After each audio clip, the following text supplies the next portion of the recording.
Hey viewers, welcome back to your own channel target bullseye. तो आज हम लोग बात करने वाले हैं टीवीएस मोटर्स के ऊपर। अगर इस कंपनी के बारे में हम लोग थोड़ा सा डिटेल में जानने की कोशिश करें तो टीवीएस मोटर्स जो है वो मैन्युफैक्चर करती है largest range of two wheelers. साथ ही ये इंगेज्ड है बाकी बिजनेस में जहाँ पे ये मैन्युफैक्चर करते हैं टू व्हीलर्स के साथ साथ थ्री व्हीलर्स और उससे रिलेटेड जितने भी एक्सेसरीज होते हैं वो। TVS Motors second largest exporter में से एक है इंडिया में, और साथ ही ये 60 कंट्रीज में अपने जो प्रोडक्ट हैं उनको एक्सपोर्ट करते हैं। और इनके जो मैन्युफैक्चरिंग प्लांट्स हैं वो लोकेटेड है 3 जगह पे इंडिया में। First one is Tamil Nadu, second one is Karnataka and third one is Himachal Pradesh. और साथ ही अगर बात करें फोर्थ वन की जो कि आउटसाइड इंडिया है वो है इंडोनेशिया में। अब यहाँ पे आप देख सकते हैं क्लियरली कि 90 कंपनीज इनके अंडर है, 90 कंपनीज अंडर द अम्ब्रेला। साथ ही 18,217 करोड़ का इनका जो है वो रेवेन्यू है। और अगर बात करते हैं जो थ्री व्हीलर्स से इनके जो एनुअल प्रोडक्शन कैपेसिटी है वो है 1.2 लाख, और टू व्हीलर्स के जो एनुअल प्रोडक्शन कैपेसिटी है वो है 4.95 मिलियन। तो ये तो हमने बात की है कंपनी के ऊपर। अब आगे हम लोग देखेंगे कि इस कंपनी के बाकी जो फंडामेंटल्स है वो स्ट्रॉन्ग है या नहीं है, और साथ ही इसके जो टेक्निकल है और हम लोग चार्ट पे भी बात करेंगे इसके लेवल्स एंड टारगेट के ऊपर। तो वीडियो को आखिरी तक ज़रूर देखें क्योंकि जो ये वीडियो है वो काफ़ी आपके लिए इन्फॉर्मेटिव होने वाला है, और उसी हिसाब से आप अपने जो भी है इन्वेस्टमेंट के डिसीजन भी ले सकते हैं। वैसे अगर हम लोग एनालिस्ट की राय मानना चाहें तो 59% एनालिस्ट आपको इसमें बाइंग की रेटिंग दे रहे हैं, बट उससे पहले आपको अपना एनालिसिस, अपना रिसर्च करना बहुत ज़रूरी है, और साथ में अपने फाइनेंशियल एडवाइज़र से कनेक्ट करना भी ज़रूरी है अगर आप किसी शेयर के लिए बुलिश हैं तो। अगर इसके रिटर्न्स के बारे में बात करें तो हमें जो रिटर्न्स रहे हैं इस 3 साल में, हमें बिल्कुल आप कह सकते हैं कि बिल्कुल भी अच्छे रिटर्न्स वैसे नहीं रहे हैं। बहुत ही आपको नंबर्स जो है, परसेंटेज जो है वो काफ़ी छोटे नज़र आ रहे हैं, बट 2 ईयर्स और 1 ईयर के जो परसेंटेज है वो फिर भी हमें ठीक ठाक नज़र आ रहे हैं। 40%, 53% बुरे नहीं होते हैं, अच्छे नंबर्स हैं। 6 मंथ की बात करें तो 6 मंथ में आपको 16 to 17% के आसपास का रिटर्न मिला है। 1 मंथ और 1 वीक के बारे में बात करें तो यहाँ आपको जो है ये शेयर में आपको प्रॉफिट बुक होता हुआ दिखा, और यहीं पे हम चाहे तो अपने लिए अपॉर्चुनिटी ढूंढ सकते हैं। अब इसके बाद बात करते हैं इसके थोड़े से वैल्यूएशन के ऊपर। तो वैल्यूएशन में अगर हम लोग देखते हैं तो ईपीएस इसका काफ़ी वीक नज़र आ रहा है, 12.88 के आसपास है। इंडस्ट्री पी के बारे में बात करें तो इंडस्ट्री पी आपको 25 और जो स्टॉक पी है वो है 46। बेशक आपको ये थोड़ा ओवर वैल्यूड प्राइस पे मिल रहा है। और साथ ही डिलीवरेबल्स की बात करें, आज के दिन इसमें 34% की डिलीवरी होती हुई दिख रही है हमें। चलिए बाकी अगर इसके सेल्स ग्रोथ परसेंटेज के ऊपर बात करते हैं तो यहाँ आपको ये भी जो है इस 1 साल में काफ़ी वीक नज़र आ रहा है, जबकि ये 5 साल में फिर भी ठीक ठाक से आपको दिख रहे हैं यहाँ पे 8.57। बट आपको 3 साल और 1 साल में ये जो परसेंटेज रहे हैं वो आपको कम होते हुए नज़र आ रहे हैं। प्रॉफिट ग्रोथ के बारे में बात करें तो प्रॉफिट ग्रोथ में आपको जो ये 3 साल का नंबर रहा है वहाँ पे आपको काफ़ी एक डिप देखने को मिला है, बट उसके बाद 1 ईयर के बारे में बात करें तो 3 साल के मुकाबले आपको 1 ईयर में ये आपको बढ़ता हुआ दिखा है। आरओई के बारे में बात करें तो आरओई भी यहाँ हमें एटलीस्ट 15 to 20% होना चाहिए, तो वो इस कैटेगरी में आपको आप कह सकते हैं जो एक क्राइटेरिया उसके अंदर थोड़ा फिट होता हुआ दिख रहा है। बट हाँ, अगर 20% से अबव होता तो वेल एंड गुड और ज़्यादा बढ़िया होता, बट यहाँ पे नहीं है।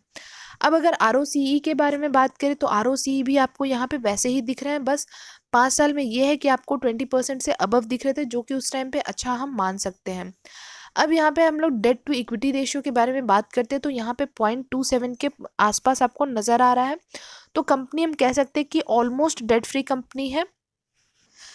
अब इसके फाइनेंशियल्स पे बात करते हैं, यहाँ हम लोग नंबर्स जो है वो देखेंगे करोड़ में, और यहाँ हम लोग 4 साल के ऊपर बात करेंगे, मार्च 2018 से लेके मार्च 2021 तक के। सबसे पहले अगर सेल्स के बारे में बात करते हैं तो ये आपको जो नंबर्स हैं वो पिछले दैट मीन्स 2018 मार्च से आपको बढ़ते हुए दिखे हैं मार्च 2019 में, बट उसके बाद मार्च 2020 में आपको ये नंबर्स जो है यहाँ पे आपको डिप नज़र आ रहा है। उसके बाद अगेन ये आपको नंबर्स में आपको जंप देखने को मिल रहा है। तो यहाँ पे अगर हम लोग परसेंटेज चेंज के ऊपर बात करें तो यहाँ 3% के आसपास तक का जो है वो जंप नज़र आ रहा है। साथ ही बात करते हैं नेट प्रॉफिट के ऊपर, तो नेट प्रॉफिट के नंबर्स जो हैं वो आपको 2020 में आपको यहाँ पे डिप नज़र आ रहे हैं। वैसे आपको नंबर ये बढ़ते हुए दिख रहे थे, और अगेन आपको जो है मार्च 21 में भी आपको एक इनके जो नेट प्रॉफिट रहे हैं उसमें आपको डिप नज़र आ रहा है। यहाँ पे अगर परसेंटेज चेंज के ऊपर बात करें 2 साल के ऊपर, तो यहाँ -5% के आसपास तक का जो है वो डिप नज़र आएगा आपको।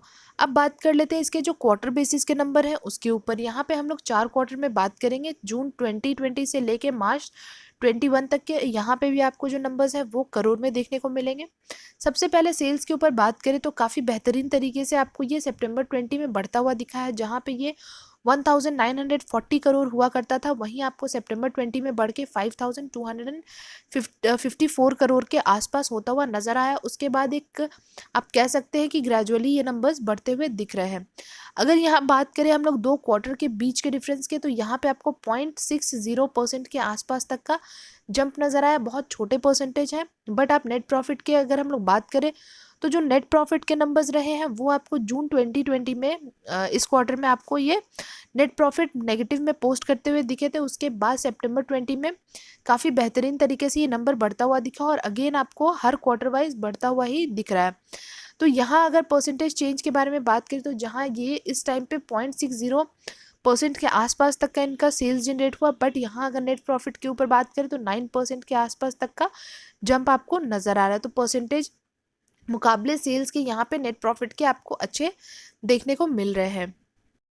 अब इनके शेयर होल्डिंग पैटर्न्स के ऊपर भी बात करते हैं, तो जो शेयर होल्डिंग पैटर्न्स हैं यहाँ आपको जो प्रमोटर्स की होल्डिंग है वो आपको काफ़ी आप देख सकते हैं कि ज़्यादा नंबर में आपको देखने को मिले हैं, और थ्रू आउट दी क्वार्टर आपको कंसिस्टेंसी मेंटेन करते हुए भी इनके होल्डिंग्स नज़र आ रहे हैं 57.40 के आसपास, और मैक्सिमम नंबर्स ऑफ जो इनके होल्डिंग्स हैं वो प्रमोटर्स के पास ही नज़र आएंगे।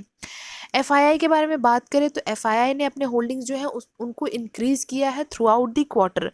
डीआईआई के बारे में अगर हम लोग बात करते हैं तो डीआईआई के जो नंबर्स रहे हैं वो आपको थ्रू आउट दी क्वार्टर धीरे धीरे होते हुए आपको घटते हुए दिख रहे हैं, बट अगर वैसे भी हम लोग इन 2 नंबर को भी जोड़ के निकालें, मतलब कैलकुलेट करें, तो भी आप देख सकते हैं कि ज़्यादा नंबर्स जो हैं इनके होल्डिंग्स के वो आपको प्रमोटर और एफआईआई के पास ही नज़र आ रहे हैं। वहीं अगर पब्लिक के ऊपर बात करें तो पब्लिक के भी जो होल्डिंग्स रहे हैं वो आपको कट शॉर्ट होते हुए दिखे हैं throughout the quarter. Promoter pledge के बारे में बात करें तो यहाँ पे किसी तरह का प्लेज नज़र नहीं आ रहा। साथ ही देखते हैं कौन से ऐसे म्यूचुअल फंड है जो इसमें इन्वेस्टमेंट करते हुए आपको दिख रहे हैं, तो इनके परसेंटेज जो है आपको इधर दिख जाएंगे। बात करें अगर म्यूचुअल फंड्स के नाम के ऊपर तो Mirae asset great consumer fund direct growth, इनके आप देख सकते हैं 4.36% के आसपास का जो है वो इन्वेस्टमेंट नज़र आ रहा है। Second one is ICICI prudential multi cap fund direct plan growth, third one is Mirae assets and fourth one is ICICI।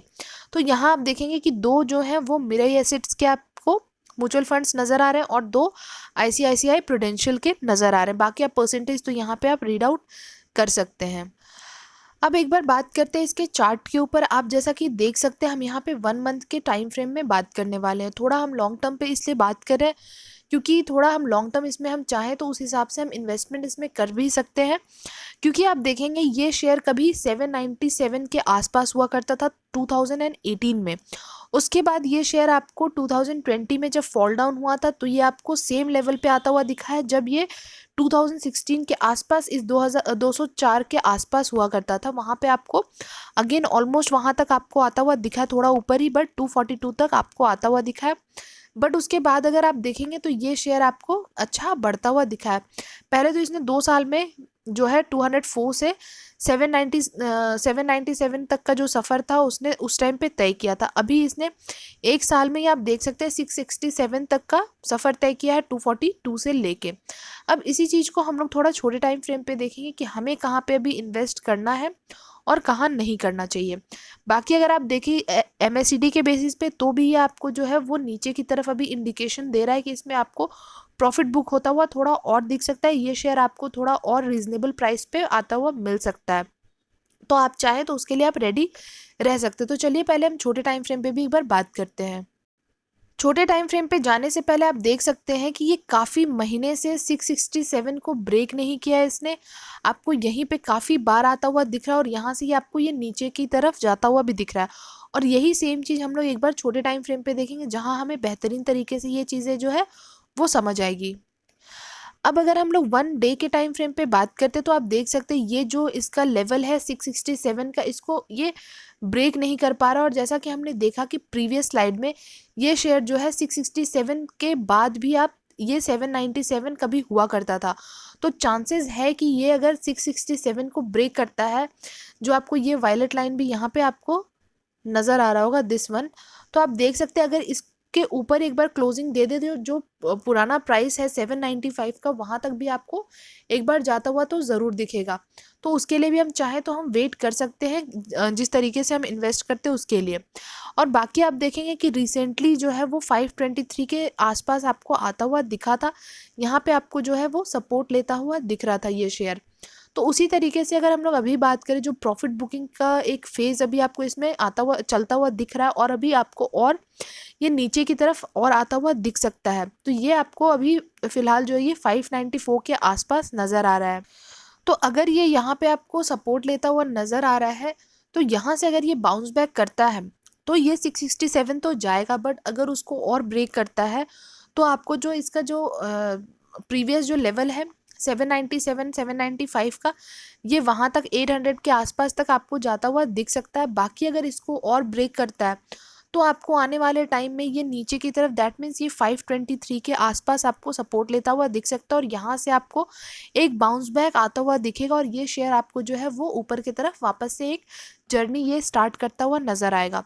तो आप चाहें तो आप उस तरीके से कंफर्मेशन के बाद आप इसमें इन्वेस्टमेंट कर सकते हैं, या चाहे तो अभी जिस करंट लेवल पे है, ये करंट सपोर्ट पे जो है, तो यहाँ से भी आप चाहे तो धीरे धीरे करके आप एक्यूमुलेट कर सकते हो, और अगर ये और नीचे के प्राइस पे आपको मिलता है तो वेल एंड गुड है। तो उस हिसाब से आप जो भी है वो इन्वेस्टमेंट आप कर सकते हैं। तो आप या तो वेट कर ले, आप अपना जो भी है 523 के आसपास अगर ये सपोर्ट लेता हुआ दिखता है तो आप वहाँ पर भी आप इसमें जो है वो अपना इन्वेस्टमेंट एक फ्रेश इन्वेस्टमेंट कर सकते हैं। बाकी जिनके पास अभी ये शेयर है तो आपको थोड़ा टाइम और होल्ड करना पड़ सकता है ताकि ये बाउंस बैक करे। अगर आपने ऊपर के लेवल पे लिया है जो 667 665 का जो है, उस लेवल पे अगर आपने लिया तो आपको थोड़ा वेट करना पड़ेगा, क्योंकि अभी ये थोड़ा आपको करेक्शन के फेज़ में दिख रहा है। तो थोड़ा आप वेट कीजिए, उसके बाद ये बाउंस बैक जब होगा तो आप प्रॉफिट बुक करके निकल सकते हैं।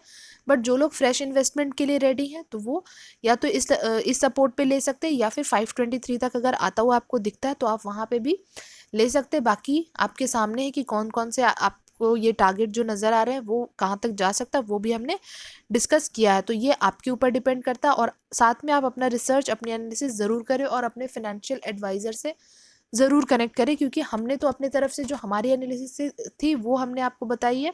बाकी आप अपना खुद भी करें और उसी तरीके से आप इसमें इन्वेस्टमेंट करना स्टार्ट कर सकते हैं। तो चलिए, आज की वीडियो में बस हमने काफ़ी कुछ डिस्कस कर लिया है। मिलेंगे हम आपसे जल्दी नेक्स्ट वीडियो में। तब तक के लिए thank you and take care.